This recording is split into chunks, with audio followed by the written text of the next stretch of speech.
పాలు వేసుకొని ఒకసారి మీగడ వేసుకొని పాలు మీగడి అంటే కొంచెం పైన బటర్ టేస్ట్ లాగా వస్తుంది, చాలా బాగుంటుంది పాలు వేసుకుంటే.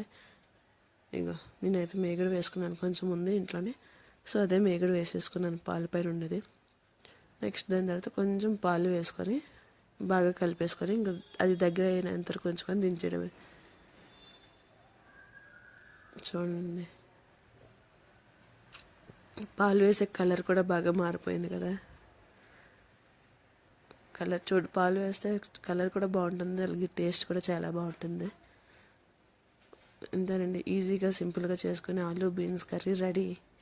ఇంకెందుకు కలిసి మీరు కూడా ఒకసారి ట్రై చేసి ఎలాగొచ్చింది అనేది నాకు కమెంట్లో తప్పనిసరిగా కమెంట్ చేయండి.